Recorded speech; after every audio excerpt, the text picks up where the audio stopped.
3 kelebihan Nissan Almera Black Edition tahun 2019.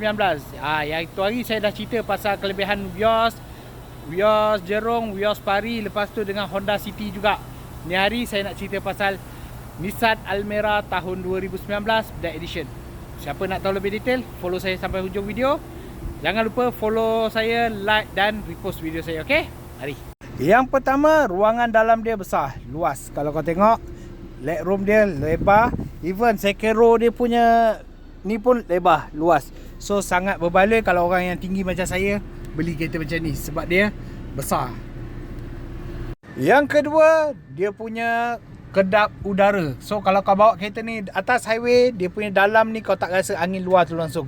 Dia punya bunyi dalam luar tu memang tertutup rapi. So kau bawa dengan keadaan yang sangat-sangat selesa. Yang ketiga, bulanan dia paling rendah antara segmen B kereta-kereta Jepun. Boleh dapat dalam 500 sahaja full loan, kosong muka, gaji 1,600 kau dah layak dah apply loan kereta ni.